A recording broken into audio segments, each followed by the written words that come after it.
I really live in a hood now. For right now, it's not forever, but for right now, I'm living in conditions that I never would have thought that I would ever live in. And I just want to say, it's not always going to be this way.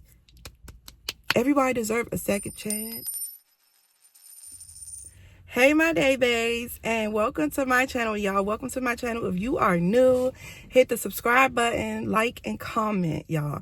So today's video is going to be about, well, I just left the gym, y'all. That's why I'm looking like how I'm looking. I ain't even went home to go get ready for work or nothing like that yet, but I left and I went to the gym. And you know, I'm on my weight loss journey, and so I'm doing what I need to do. Like I was saying in the last video, make time, put it out your ass, like I said. But anywho, so this video is about my current conditions and what is going on in my life. So I was one of those girls who was very quiet, still is. Stayed to myself, still do. I ain't got many friends. You know, one of those situations where it's just like my sisters, because I got sisters, they're like my friends. But anywho, I went from living on my own, and I like nice things, basically. As you can tell, I have a nice car. Anywho, but I like nice things, and I like kind of light modern style living. And I had moved away because I had my own apartment when I was here in my hometown, Washington, D.C. But I was living in Maryland. I had my own place, and then I moved to Ohio. And I stayed there for 3 years. The first 2 years, I was in a luxury apartment downtown, living real nice and real cool. No, I didn't think I was all that, because I never think that I'm above anybody, and I never think that I'm better than anybody. That's not what this video is at all. I was not one of those girls. So let me stop you right there.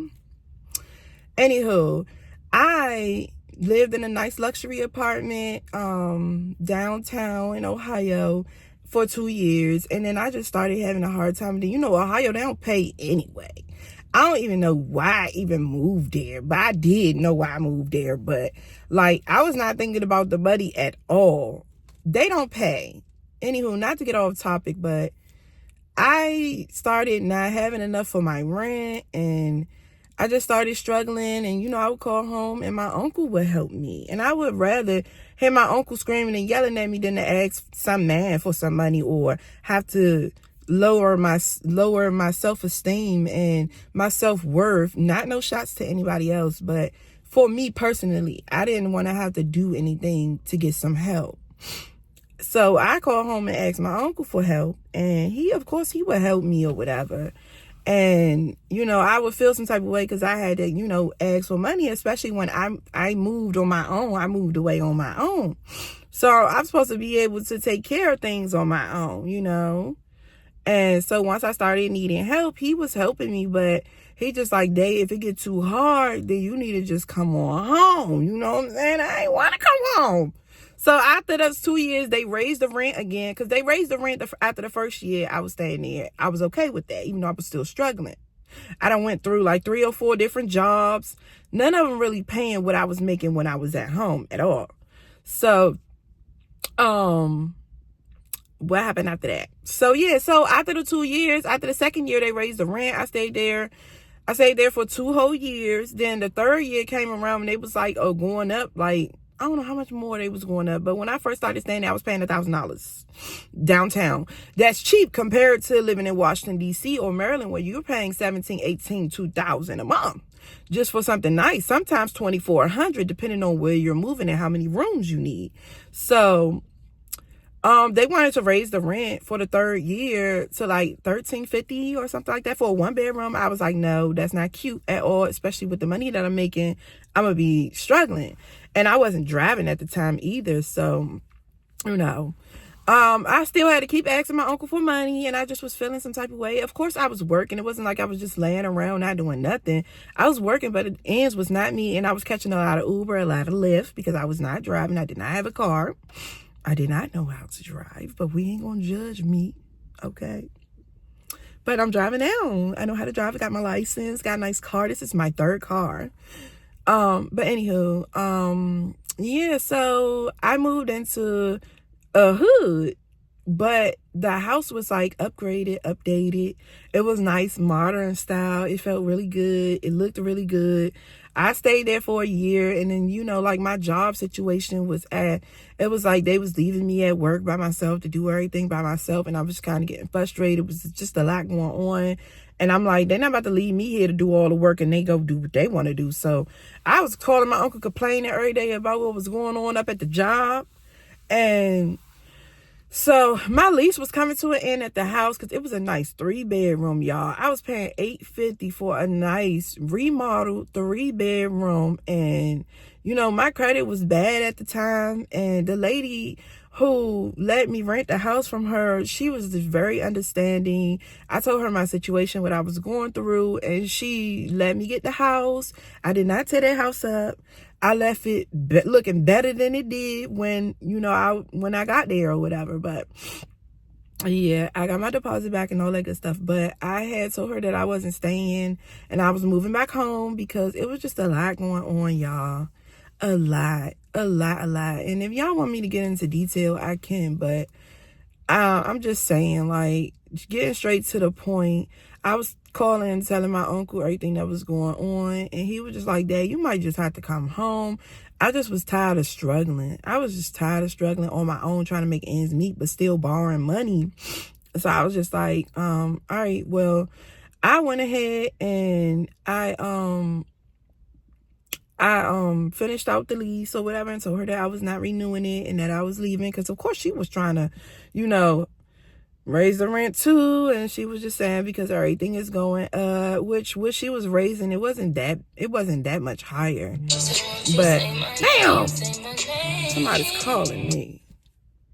Don't call me while I'm working. But anywho, yeah, so she wanted to raise the rent, and basically, long story short, I moved back home. I sold all of my stuff. I was on, Facebook Marketplace selling stuff. And I had nice stuff, y'all. Even though I was struggling, I still had nice stuff. And I'm like out of all my sisters, they know I love to be comfortable.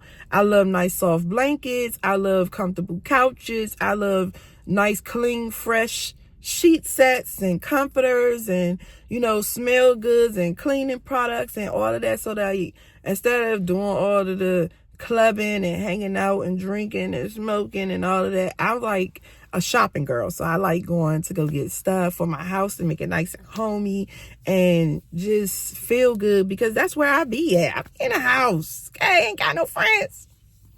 But anywho, I came back home. And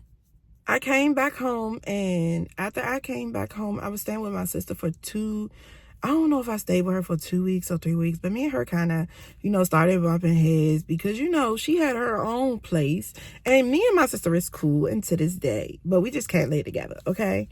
So this is just one of my sisters. So I was in her living room for like 2 to 3 weeks, and then me and her kind of had got into it, and my uncle was like, you always got a room here. He was like, he ain't gonna charge me, he just want me to be able to get back on my feet.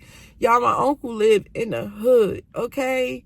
Southeast DC hood, dirty, okay? I'm talking about mold. I'm talking about, he didn't have any roaches, but the lady from upstairs moved out, and they was cleaning, and you know how they clean the apartments and stuff when you move out. All them roaches started coming down to his place. And then next thing you know, when I got there, it wasn't no mice, but now it's little mice is running around and stuff. It's mold everywhere in the bathrooms, around the sink, around the tub, on the walls. And like, me coming from where I was coming from, and the type of living that I was doing when I was actually living here before I moved to Ohio, I wasn't like upscale, modern living, but it was close to it. And I'm scared of bugs. I do not like bugs. I do not like nothing that crawl or fly, okay, insect wise. And I just couldn't do it, y'all. But when you don't have any other choice, you coming back home, you done sold all your stuff. I packed that truck Like, okay, it's funny because when I said I was in Ohio, I wasn't driving, but I came back home after I was going through some stuff at another job before I had got the job that I was just complaining about. I came back home and my uncle was like, my uncle and my cousin was like, you gonna learn how to drive because you need to be able to drive so you can get around. I came home for 2 weeks. I ended up staying home for a month. My uncle had paid all my bills for me, and he paid for me a plane ticket to come home, and he was just like, you gonna learn how to drive. So I learned how to drive, y'all, but I actually ended up staying longer than 2 weeks. I stayed, hold on, I stayed for like a month, and probably like a month and a week or something like that. And I learned how to drive, and then that's when I went back to Ohio, and that's how I had got that job, and I was out there driving to that job. But on the way home, when I packed the truck, I drove 8 hours. And Lord only knows, the Lord got me home, y'all, because when I say, I don't know how I got home, because I had just started learning how to drive, y'all. It had been like a couple of months or whatever, and I was still nervous on the highway. I was just like really afraid of the other cars. I wasn't going on the highway. Listen, if it was a way for me to take the back way, I was going to take the back way. If it was a way for me to take the regular roads, I was going to take the regular roads, because, baby, you won't catch me on the highway. But now, baby, I be on them highways and byways, okay, boo? I be gone, okay? When I get off work, my job is like 40 to 45 minutes away. I be home in 30 minutes, okay? But, I be trying to be mindful about my speed and about when other people are around me. I know where I'm supposed to be safe on the road and stuff, and I do abide by, them laws and stuff. But sometimes I just be ready to go. But I do not put myself in danger or no one else. So, yeah. Anywho, I'm telling y'all, that whole 8-hour ride, I was just like, I was uptight because I was so nervous. And then around the time that I left it's been a whole year since I've been home. Let's just say that. It's been a whole year since I've been home. And when I rode on them highways, the Lord got me home. And it was like, I was trying to beat the ice storm because it was like snowing and stuff. It was like around this time last year, like January 22nd it's been a year since I've been home. Today is January, what the day is? Today is January 28th, I think. Is it the 28th? Yeah, January 28th. So it's been like a year and a couple of days since I've been back home in this area. And I mean, I could go on and on and on and on and on. It's a long story. But anywho, I keep saying long story short. The Lord got me home because I drove 8 hours on a highway, and I was scared to drive on a highway. But I was not. Like, I was ready to get the trip over with. I stopped for gas twice, okay? The Lord got me home. And the funny thing is, when I got home, I was still scared to ride on the highway. I still didn't want to go on the highway. Even though I rode that whole 8-hour trip home, I was still scared to get on that highway, okay? But anywho, now I'm living at home with my uncle now because me and my sister had got into it. I'm living at home with my uncle in my room that he gave me. At this time, I didn't have a job. I was still looking for a job. I was really still looking for a job. Couldn't find a job nowhere. Because my background is like security. So I've been doing security since 2017. You know what I'm saying? So, of course, I come back home. I don't have a DC security license. I only have an Ohio security license because my DC security license canceled itself out when I went there, I guess. So, they was not trying to hire me. They was not trying to sponsor me. They was not trying to hire me because I didn't already have a DC license. And I don't understand what the issue is about that. Give me the license if you want me to work for you. You know what I'm saying? But anywho, so I just kept looking. And my sister, one of my other sisters, got a nice job. Is federal government contracted or whatever. And, she kept telling me, oh, apply for my job. When I was living here, she kept telling me apply for her job. And I was not, I was not trying to do more than what I had to do. Like, I was living a lazy lifestyle. I knew I had enough money for my bills. And so I knew I had enough money for my bills. Let me lock my door because I'm just sitting here with my door open. But I knew I had enough money for my bills when I was living in that nice, almost modern luxury apartment before I moved to Ohio. I didn't really care about a job with the federal government as a contract or whatever. I didn't really care about making more money. I think I was making like $20.90 or something like that an hour. While I was here, I was comfortable, so I didn't care. And I just did not want the extra responsibility. I was in my lazy era when I was living here before I moved to Ohio. So I had enough for everything I wanted and needed. So I just didn't care. And plus, I still wasn't driving. So I was still catching Uber and Lyfts and stuff to work. But it worked. I was good, you know? So when I came back from Ohio, I applied for my sister's job, went there, got denied. I was so upset about it. And so, you know, I even cried in that lady office. I cried, and I was so, like, I was embarrassed for crying when she told me that she couldn't move forward. She was like, you got the nice personality for it. I feel like you would be good for this position. But since you don't have this one thing on your resume, that I forgot to update my resume. I didn't give her the correct resume. So she was like, well, I'm not going to be able to move you forward because you don't have it on your resume. I'm like, can I just send it to you? I could send it to you on the computer right now. She was like, no. So I was just like, okay, cool. She was like, well, you know, you can always reapply in 90 days and come back. And let me tell you, I told you I was afraid of them highways now. I was nervous about the highway. That's how much I really just didn't want to get on it. So then probably like a month and some days went by. I was still looking for jobs, couldn't find nothing because of the license. Nobody wanted to sponsor a security license.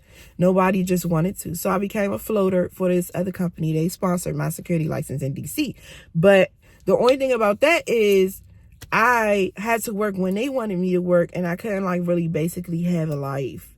So that wasn't really going to work out for me. But I kept it for when they needed me or whatever. Then that's when I applied for my sister's job again. They called me. I sent the right resume. I got on that highway, baby. I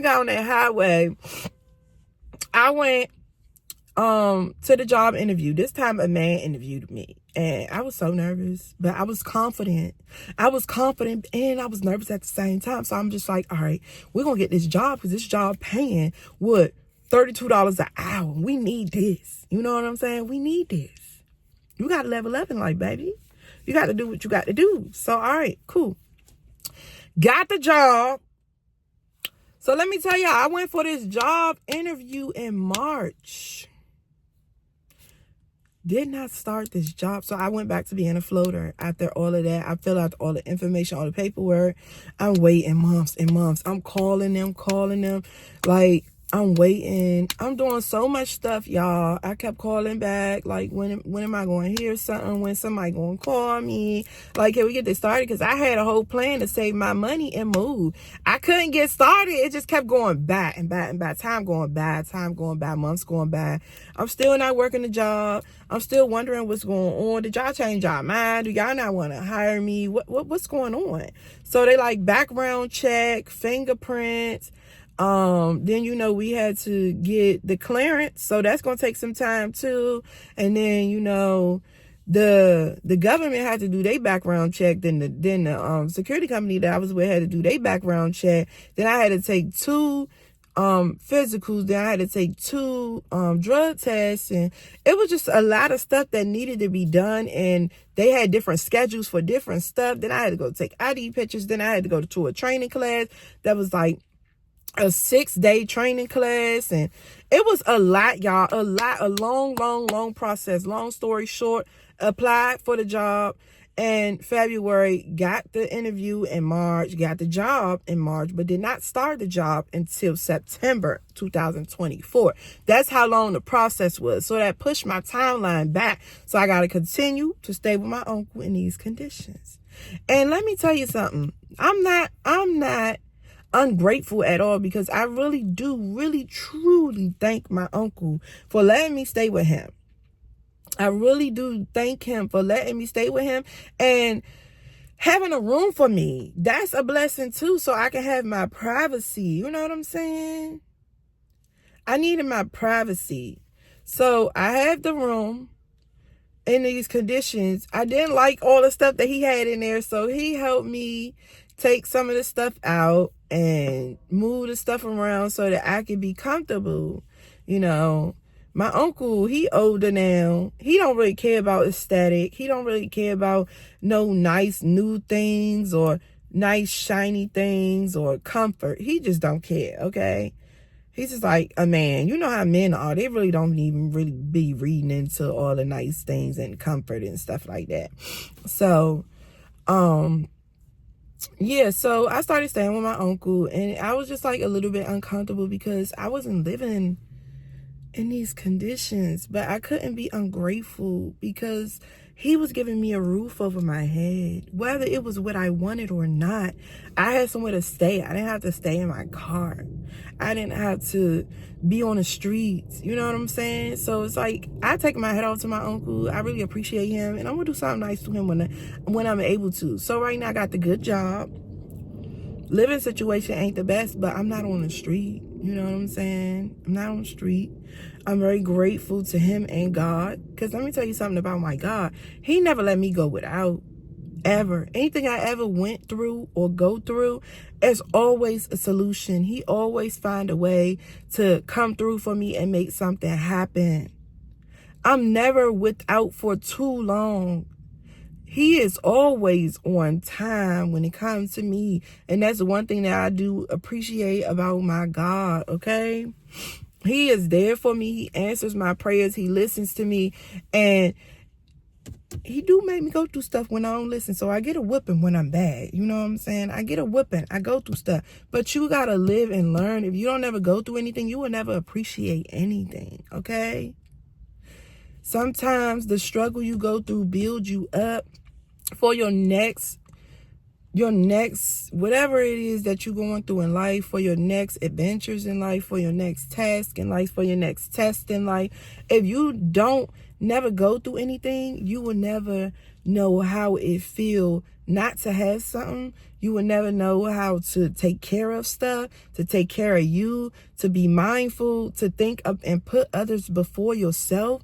You will never understand how it feels to go through stuff, and you will never have that heart for people, or, you know, a feeling in your heart where you really are appreciative of stuff, that you take care of stuff that people give you, that you appreciate what people do for you. Because had you not went through the struggle, had you not knew how that felt, you would never be able to be there for someone else. You would never be able to, you know, think of others before yourself.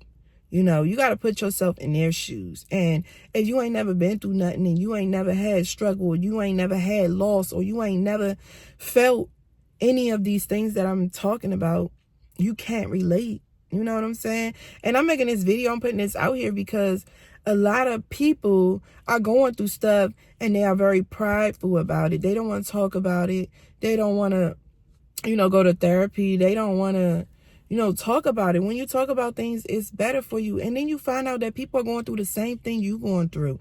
I felt embarrassed and ridiculous that I'm 31 and I have to come home and rely on somebody else because I'm not where I should be in life. But it's not always a bad thing. You know what I'm saying? It's not always a bad thing.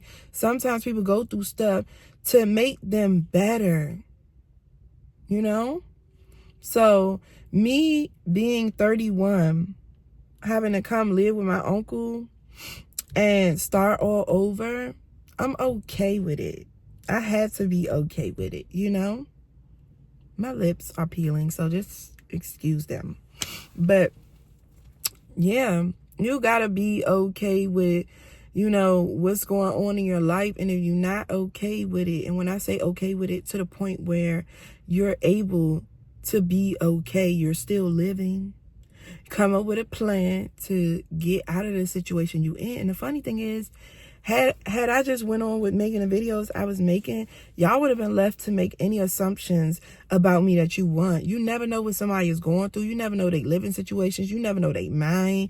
You never know their struggles. You never know what they've been through. You never know what they're going through at this present time, because you don't know. You haven't had a conversation with them. They haven't told you anything. You're just prejudging people, you know? You can't judge people. Like, you could look at me and on the outside and see me in my car and just make up this whole scenario about me in your mind when you don't know the truth. You don't know what's going on. I'm very grateful for, my uncle being here for me.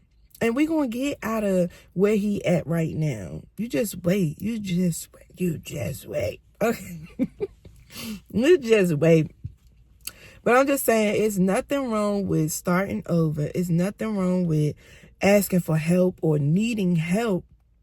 Don't be too prideful. Don't sit and go through stuff on your own when there's people out here who will help you. Don't sit and go through stuff on your own when you can tell your story, when you can talk about it, and you'll see that you're not the only one that's going through. It's actually people out here who going through stuff worse than you. You know what I'm saying? Look, it's about time for me to go back to the house and get ready for work. But I just want y'all to have a good day. I didn't really get to talk about everything that I wanted to talk about in this video, but I really live in a hood now. For right now, it's not forever, but for right now, I'm living in conditions that I never would have thought that I would ever live in. And I just want to say, it's not always going to be this way. Everybody deserves a second chance. Everybody deserves time to get their life right, to just do better. And I'm just saying, whatever you're going through right now is not going to last. Whatever hardships you're facing right now, you will get through it. You just have to believe in yourself. You got to believe in God. You got to pray, and you got to help him help you, like I said in my last video.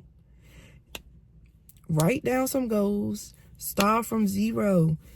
Write down them goals and just start doing what you need to do to get out of your situation. Right now, I live in the hood, but I got a good job, a nice, reliable transportation now, because my uncle did help me get this car that I'm in. I got a lightly used car, a nice 2021 Dodge Durango, and I love it, and I'm grateful, and I'm paying for it. You know what I'm saying?